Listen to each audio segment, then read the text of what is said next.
shoot! Look out there! That one was in the air, and the next one won't be. Now stop or I'll shoot! Don't do it! Hey! Oh, kid, what's happening? All right, let me through. All right, stand aside here. Let me through. You're not a doctor, are you? I'm a friend. All right, get away from me. Yeah, anything you say, officer. Looks like you're gonna have to shoot him again, don't it? He ain't dead yet. Theater 5 presents Mr. Alan Alda and Mr. Frederick O'Neill in A Bad Day's Work.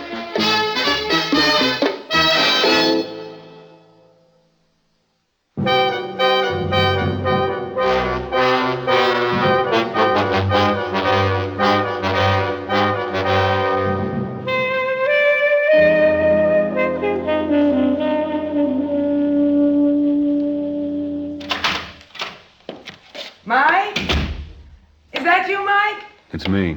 Hey, you're late. That dinner's getting cold. How come you're so late? I had to go back to the precinct house for a while. I had some, There was trouble. Listen, you want to fix me a drink? Oh, honey, I don't think you've got time for a drink. I told you dinner's already cold. So let it freeze. Oh, what's the matter with you? Look, Claudia, I want a drink, that's all. That's such a big thing? Fix me a drink, will you? When I get this lousy uniform off. Lousy uniform? Now make it strong. Boy, has this been a day. Okay, it's only, a kind of a mixed-up casserole. I can heat it up. Make it a little crusty on top, but, you want soda? Yeah, not too much. What happened? Look, I spent the afternoon telling Lieutenant Day what happened. 1,000 times I told him. You want me to go over it all again for you now? Here's your drink. Don't you want one? I didn't have a bad day. They shouldn't have assigned a rookie to Harlem.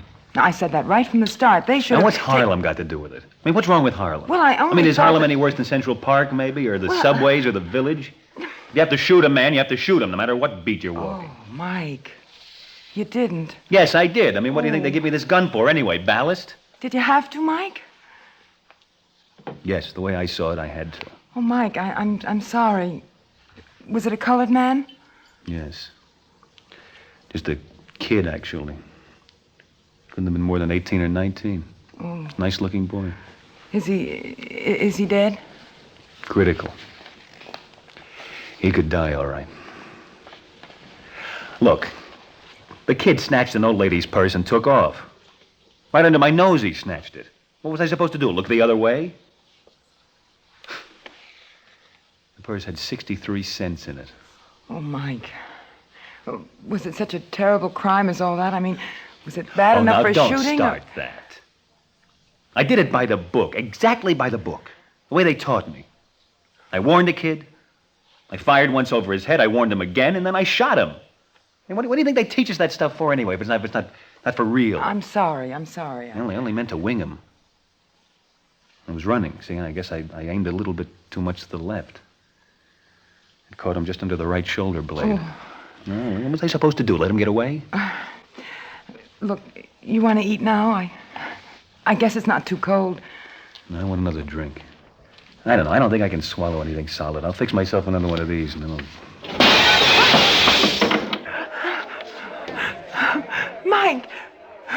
Mike, it's a rock.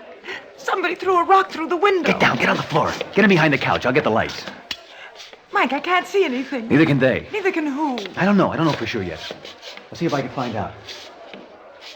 Friends of the kid I shot, I guess. That's what it looks like, anyway. Shouldn't you stay away from the windows? I'll have to call the precinct. Maybe Lieutenant Day's still there. Oh, Mike. Down! If you wouldn't keep moving the furniture around. Oh, sorry. Strike a match. I can't see the dial. Well, why don't you just get the operator? When you want the police, all Will you have to do is just strike a match like I said? Okay.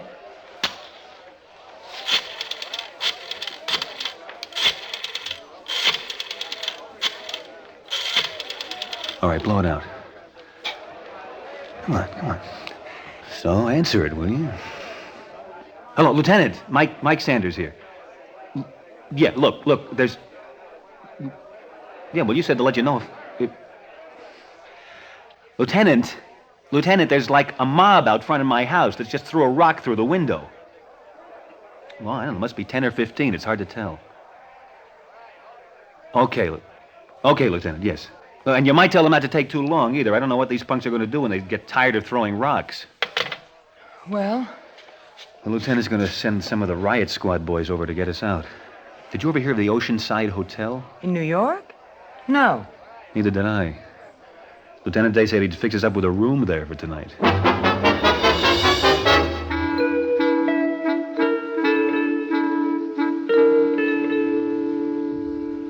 Some hotel. I know convicted felons with better accommodations. A real sport, that Lieutenant Day.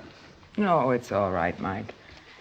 Hey, did anybody get hurt when they came into the house? No, for us? I don't think so. Riley fired a couple of times, but into the air, he said. You brought your gun, didn't you, Mike? Yeah, Riley told me to. Well, take it off, will you? Okay. I think I'll see if I can get them to issue me a new one. You know? Like it was the gun that killed the kid instead of me. Oh, don't brood, Mike, huh? I need a drink. I wish you wouldn't. Oh, come on, for Pete's sake, Claudia. If you're gonna be you're gonna turn it... Mike. Get into the bathroom. Why? Get out of the line of fire, just in case. Mike. Get into the bathroom. Okay. Who's there? It's Day. Open up. You and the missus fixed up all right, Yeah, Sanders? sure, Lieutenant Day. Come in. Yeah, but we haven't checked the mattress yet. Well, the presidential suite at the Ritz wasn't available. You can come out, Claudia.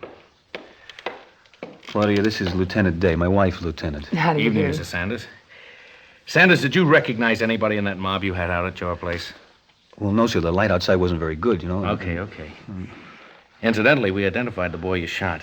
Name of Eddie Brock, 18, high school dropout. No police record, but buddy-buddy with a lot of punks who do have records. How is he, Lieutenant? Critical. Oh, his old man's the one we've got to worry about. How's that? The Reverend Nelson Brock. A minister in Harlem and pretty important up there. He could make trouble for us. Well, but I mean, Lieutenant, the kid did snatch a purse. No matter who his father was, he was hanging on to it for dear life when I got to him. Doesn't matter what else they say, you know. I mean, he was... Now, that'll be for me. Day speaking. I see. Who have you got on it? That sounds okay. How about the kid? Oh? When? Okay, Sergeant. I'll be back there in 10, 15 minutes. Was the boy all right, Lieutenant? There's a real all-out type riot building up around there. Storefront smashed, looting, all the rest. Well, the boy, Lieutenant. Less than 10 minutes and already they're tearing Harlem apart. The boy's dead, Sanders.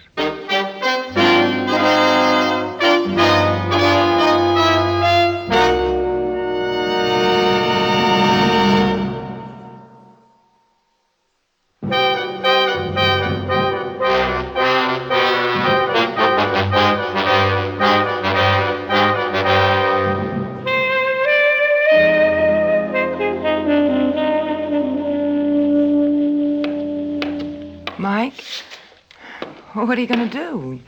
You're just going to pace up and down that way all night? Maybe. Where's the phone book? Oh, in the drawer of that night table there by the bed, I think.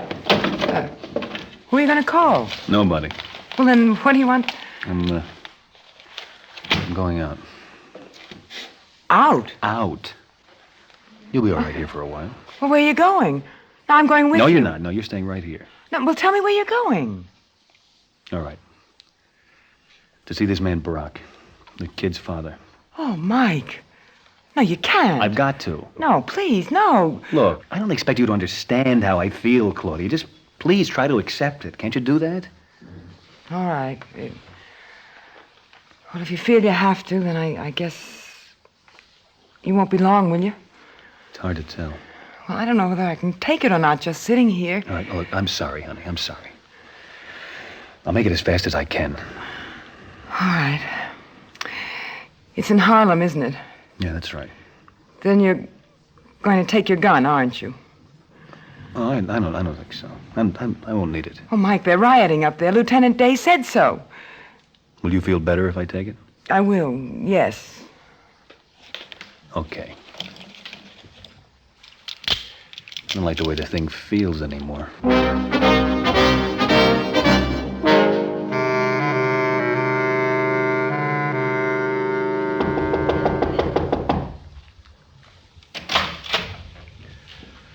I'm sorry, I don't want to see anyone tonight. Look, I won't keep you long, Mr. Brock. I just, it's important to me.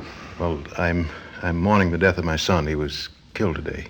Mr. Brock, my name is Mike Sanders. Patrolman Sanders. I'm the man who shot your son. Oh?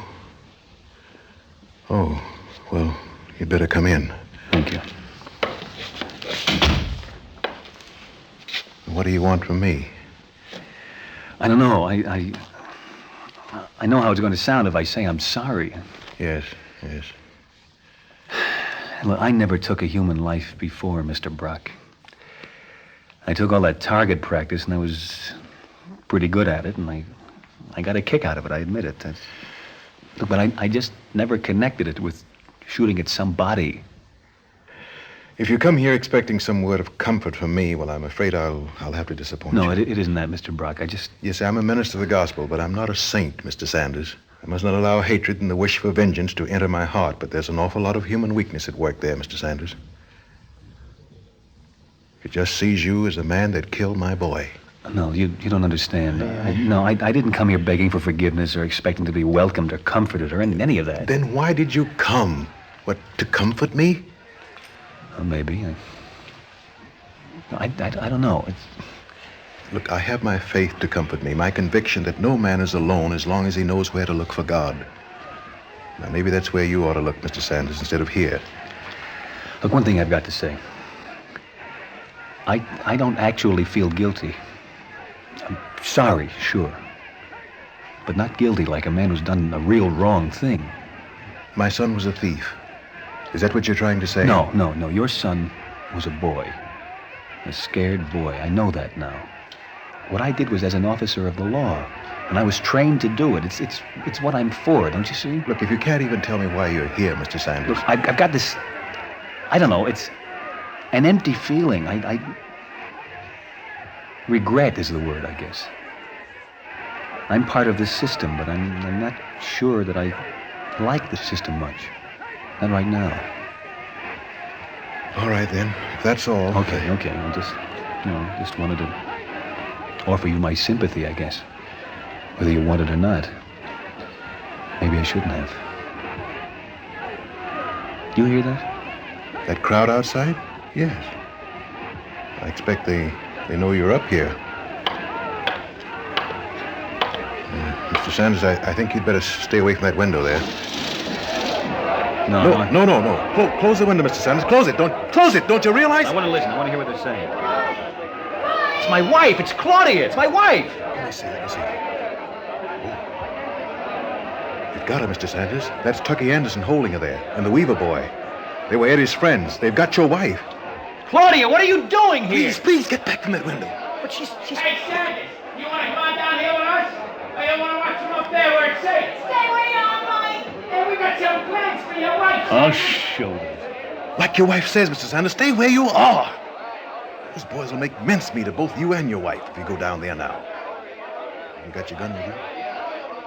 No. Look, that bulge under your coat. All right. So I've got it. So what? Well, so you may have to use it again. Go to the window and show it to those boys. Show them you've got it. Tell them you'll use it. They know you can now, don't they? Tell them to let your wife go. Well, aren't you going to do it, Mr. Sanders? Are you afraid? Afraid? No. Well, not to show myself anyway.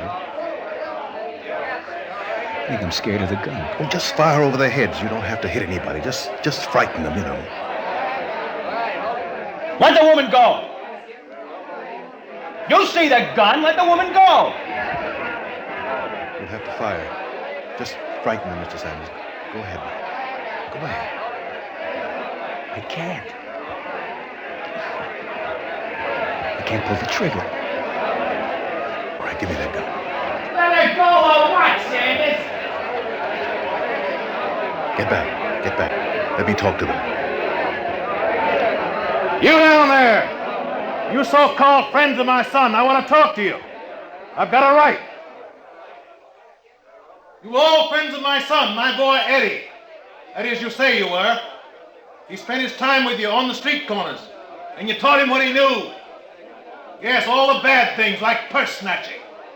You put him in front of that bullet, so if you're looking for his murderer, just look at yourselves, each one of you. You're just as guilty. Silence! Be quiet down there. Maybe you feel lost and scared like he did. Mad at the world like I am sometimes. And you want to strike out against something, anything. But you're using Eddie's death as an excuse for violence, for your own kind of godlessness. Do you hear me? Well, it's not the kind of monument I want for my son, and it's not the kind I'm going to have. Now you turn Mrs. Sanders loose. Let her come into this building, up to this apartment, alone. Then you go home where you belong. You hear me? Are you nuts or something, Mr. Brock? Tucky? Answer me, Tucky! Yeah, I'm Tucky. What do you want? Look at this. You see it? It's Mr. Sanders' gun. You see it plain, don't you? Are you going to let Mrs. Sanders go, Tucky? Yeah, you couldn't hit the side of a barn. Well, that may be, but I'm going to say a little prayer before I pull the trigger. Yeah, well, how do you know you won't hit my top smite? That's the chance we'll have to take. I expect she'll be glad to take it the way things are. Now, I've got this gun pointed right at you, Tucky, and I'm going to count to 3. And when I say 3, if you haven't let Mrs. Sanders go, I aim to pull this trigger. 1, Are you kidding? You couldn't do it. 2, You wouldn't, would you, Mr. Brock? It's out of my hands. 3. You winged him, Mr. Brock. Yes, God forgive me. I've got plenty more bullets left in this gun. Now, you send Mrs. Sanders in here, or I'll shoot again. Now, I may hit one or I may hit another, but I can't help hitting somebody. They've let her go. Oh, please, God, help her, please. She can hardly walk. I'm going down to meet her. All right, but don't let them see you. Could set them off again. Now, listen to me, all of you. I want you to go home. Get Tucker to a hospital if he's hurt, and then go on home. It's been a bad day's work all around. It's left us all stinking of sin. Now, go home now, and pray to God for forgiveness. If we remember how. I'm so sorry, Mike. It's all right. Mike, I'm sorry. Honey, it's all right. I didn't know what it would No, be. no, I mean, it's all I right, just honey. sat It's there okay. the whole It's time. okay, I sat there and It's okay. I couldn't take it anymore. It's okay. Crowd's breaking up now, Mr. Sanders. Take your wife home. Mr. Brock, I want to thank you. No, I don't think I care to hear any thanks for what I've done tonight. Here, take the gun. No, you can keep it. You think I want it? You think I'll ever have use for it again? All right, I'll take it. I'll have to turn it in tomorrow anyway. Turn it in. I'm through, Claudia. I'm not a cop. I never was. I want to get out of this town. I want to go away. Where to, Mr. Sanders? Where there are no purse snatchers? Where there's no difference in skin? Where there's no need for law enforcement? Well, I can tell you there's no such place, and you know it. Whether you like it or not, this town is your home, and law enforcement is your business. You're a police officer. I don't want to be a police officer. Look, Mr. Sanders, right now, I don't know if I want to be a minister, or if I'm fit to be one. But I am a minister of the gospel, and I aim to be a minister of the gospel until I die. Now, are you any less than I am? The thing is, I just don't think I can. Oh, go home. Go on home now. Go home and rest. You've had a terrible day. We've all had. All right, okay, I'll try. Mr. Sanders, Yes. God give you peace.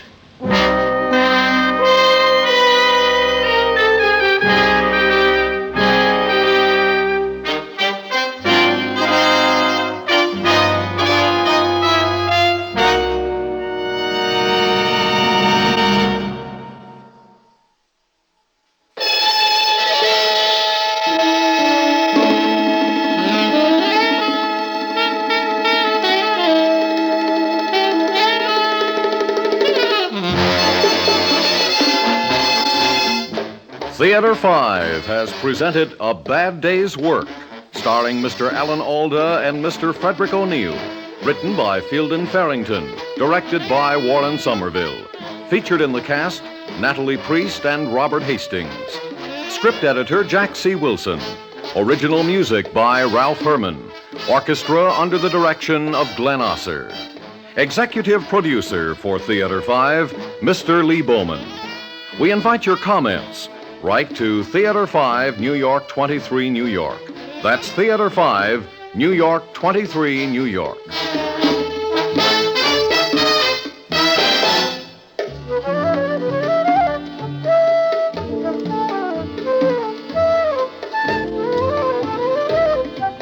This is Fred Foy speaking.